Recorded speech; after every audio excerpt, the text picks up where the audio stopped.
Hi everyone, I hope कि आप सब लोग अच्छे होंगे। मैं मनोज कुमार स्वागत करता हूं अपने चार्टिंग इंस्टीट्यूट प्राइवेट लिमिटेड के इस यूट्यूब चैनल पर। और जैसा कि हमने पिछली बार निफ्टी और बैंक निफ्टी के एनालिसिस किए थे, उस चीज़ को, उस कॉन्सेप्ट को हम कंटिन्यू कर रहे हैं। अब कि इस बार भी हम निफ्टी बैंक निफ्टी का एनालिसिस करने जा रहे हैं आपके सामने। आप देखिए, एक्चुअली मैंने सब ऑलरेडी प्रिपेयर कर रखा है और आप देख सकते हो।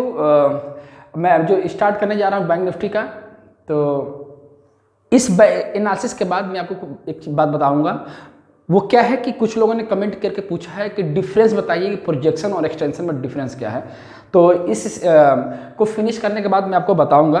तो तब तक हम लोग इसको डिस्कशन कर लेते हैं। तो आप देख सकते हो, ये निफ्टी है और कहीं ना कहीं जैसे हमने कई बार आपको बता रखा है कि हम किसी भी चीज़ की सिंगल लेग को भी हम काउंट कर सकते हैं। तो अब सिंगल लेग की बात करते हैं तो हम यहाँ से लेकर यहाँ तक की पूरी चीज़ को मैं केवल क्लस्टरिंग करके बता रहा हूँ कि हम आगे वाले जो प्राइस है वो कैसे हम प्रोजेक्ट कर सकते हैं।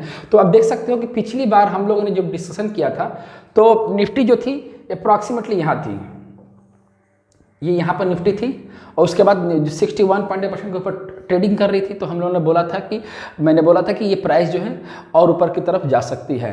अब बात करते हैं कि एग्जैक्टली प्राइस अब क्या चल रही है।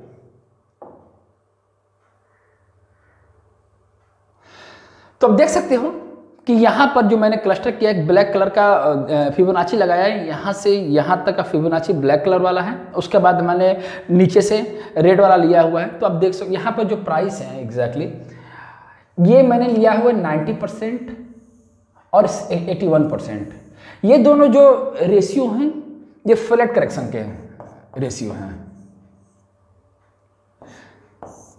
तो इन दोनों रेशियो पे एक बहुत बढ़िया एक रेसिस्टेंस बन रहा था, तो इसीलिए मैंने इसको लिया हुआ है। अब देख सकते हो कि 90% और वहाँ पे रेड ब्लैक वाला 90% है और रेड वाला 61% है। और प्राइस जो है अभी जो है 81% और 38.2% के ऊपर ट्रेड कर रही है। तो कहीं ना कहीं ये पॉसिबिलिटी है कि आने वाले टाइम पर हम इस चीज़ को रेसिस्टेंस के तौर पर हम लोग देख सकते हैं। मतलब 18,360 से लेकर 18,385 तक का एक चांस है कि यहाँ पे एक रेसिस्टेंस बन सकता है।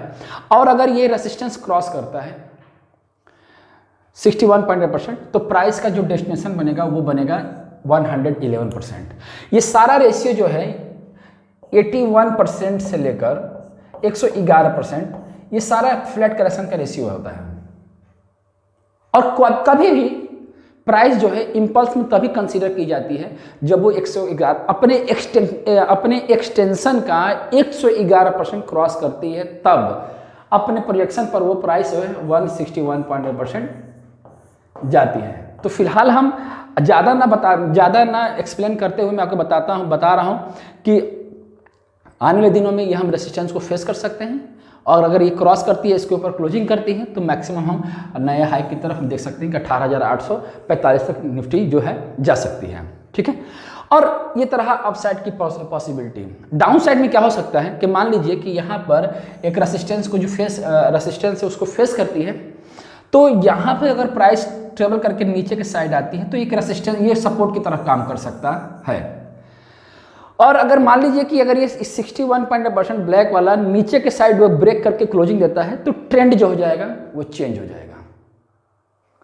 कुछ दिन पहले मैंने वीडियो में बताया था आप लोगों को कि फ्लैट करेक्शन का जो नेचर होता है वो एक स्पीड को जैसे आती है और जैसे एक स्पीड रहती है एग्जैक्टली बैंक वो जो बी की स्पीड होती है वो ऐसा ही होती है। ठीक है, जितना ए ने ट्रेवल किया उसके आधे टाइम पे बी ट्रेवल करेगा और जो सी की ट्रेवलिंग पीरियड होगी वो क्या होगी, ए प्लस बी मल्टीप्लाई 2, ये हो जाएगा इक्वल टू सी की स्पीड। मतलब सी की जो स्पीड जो इम्पल्स होने वाली है वो आप करेक्टिव नेचर में चलेगी, मतलब बहुत स्लो नेचर में जा सकती है। और ये तब बनेगा जब प्राइस इससे रेसिस्टेंस को फेस करती है और रेसिस्टेंस को फेस करने के बाद 61% को ये ब्रेक करती है, तब की ये कैलकुलेशन पॉसिबल है। और अगर 111% क्रॉस कर गई तो फिर तो आपको नए हाई की तरफ निफ्टी जो है आपको दिखा सकती है। ठीक है, तो ये निफ्टी के एनालिसिस रहा। अगर आपको कुछ इसमें पूछना हो, इसमें कुछ समझना हो तो कमेंट बॉक्स में बताइएगा, मैं इसको और अच्छे से एक्सप्लेन करूँगा मैं। अब हम आगे बढ़ते हैं। अब हम देख सकते हैं कि ये हमारा ये बैंक निफ्टी का चार्ट है और बैंक निफ्टी में भी मैंने क्लस्टरिंग किया हुआ है। क्लस्टरिंग क्या होता है कि कुछ रेशियो के कम्बिनेशन होता है। हम इसमें रिट्रेसमेंट भी कंबाइन किया हुआ है और एक्सटेंशन दोनों कंबाइन करके आपको ये क्लस्टरिंग बता रहा हूँ मैं। सेम चीज़ बैंक निफ्टी में भी हमने पिछली बार डिस्कशन किया था। तब तक ये निफ्टी यहाँ पर, बैंक निफ्टी जो थी यहाँ पर खड़ी थी और उसके बाद प्राइस ने अच्छा खासा मूव दिया है। अब बारी जो आती है बैंक निफ्टी की, बैंक निफ्टी जो है आप देख सकते हो कि बहुत बढ़िया इसने रेसिस्टेंस को फेस किया हुआ है 61.8% को और 38.2% को। ये दोनों क्लस्टर बहुत बढ़िया बने हुए हैं। अगर बैंक निफ्टी को और ऊपर जाना होगा तो इससे क्रॉस करना पड़ेगा। इसको क्रॉस करके प्राइस को इस वाले जोन में आना पड़ेगा, मतलब 81% और 90% तक की आ सकती है। लेकिन आप ध्यान में रखिएगा, यहाँ भी ट्रेंड चेंज कर सकता है जब वो प्राइस को इस 23.6% को ब्रेक करती है तब, ठीक है। मतलब ये 61.9% को जो है रेसिस्टेंस को फेस करा रही है, हो सकता है कि ये प्राइस जो कुछ ऐसे मूव कर सकता है आने वाले टाइम पर, मतलब ऐसा पॉसिबिलिटी दिख रही है। उसके बाद प्राइस को अगेन यहाँ तक जा सकती है। ये मैं आपको बता रहा हूँ इसलिए कि जब ये 23.6% को ब्रेक नहीं करेगी तब, कि 1 2 3 4 इम्पल्स का नेचर बना सकती है। लेकिन अगर ये 23.6% को ब्रेक करके नीचे की तरफ क्लोजिंग देती है तो फिर इसका भी ट्रेंड चेंज होगा।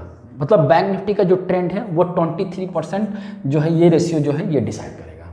फिर इसके बाद जो नेचर बनेगा वीकली टाइम फ्रेम पर वो ये नेचर बनेगा, ए बनेगा ये, और जो ट्रेवल कर रही है बैंक निफ्टी वो बी की तरफ ट्रेवल कर रही है, और जब से 23.6 में ब्रेक करेगा तो सी की तरफ एक ट्रेवल करेगी।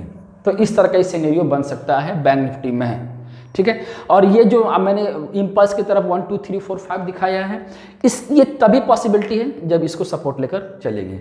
तो कहीं ना अभी ना डिसाइड नहीं हो पा रहा है कि एग्जैक्टली बैंक निफ्टी में कौन सा करेक्शन चल रहा है। मैं इसमें थोड़ा सा मैं कंफ्यूज हूँ कि मैं इसको क्यों नहीं ले पा, मैं इसको डिसाइड नहीं किया हूँ अभी तक कि ये मुझे समझ में नहीं आ रहा एग्जैक्टली कि ये क्या है। ये तब डिसाइड होगा जब ये 23.6% ब्रेक करेगी। अगर ये 23.6% ब्रेक करती है तो भी तब मैं इसको भी एक ए मान के चलूँगा, और ए मैं मानूंगा फ्लैट करेक्शन का, ठीक है। तब तक मैं इसमें कोई काउंटिंग नहीं कर रहा हूँ, जो काउंटिंग है वो इस चीज़ के लिए काउंटिंग है, ठीक है। तो मैंने बता दिया है, और बाकी कुछ अप एंड डाउन होता है तो मैं आपको लाइव मार्केट जब आता हूँ 8 बजे डेली, तो उसमें हम डिस्कशन कर लेंगे।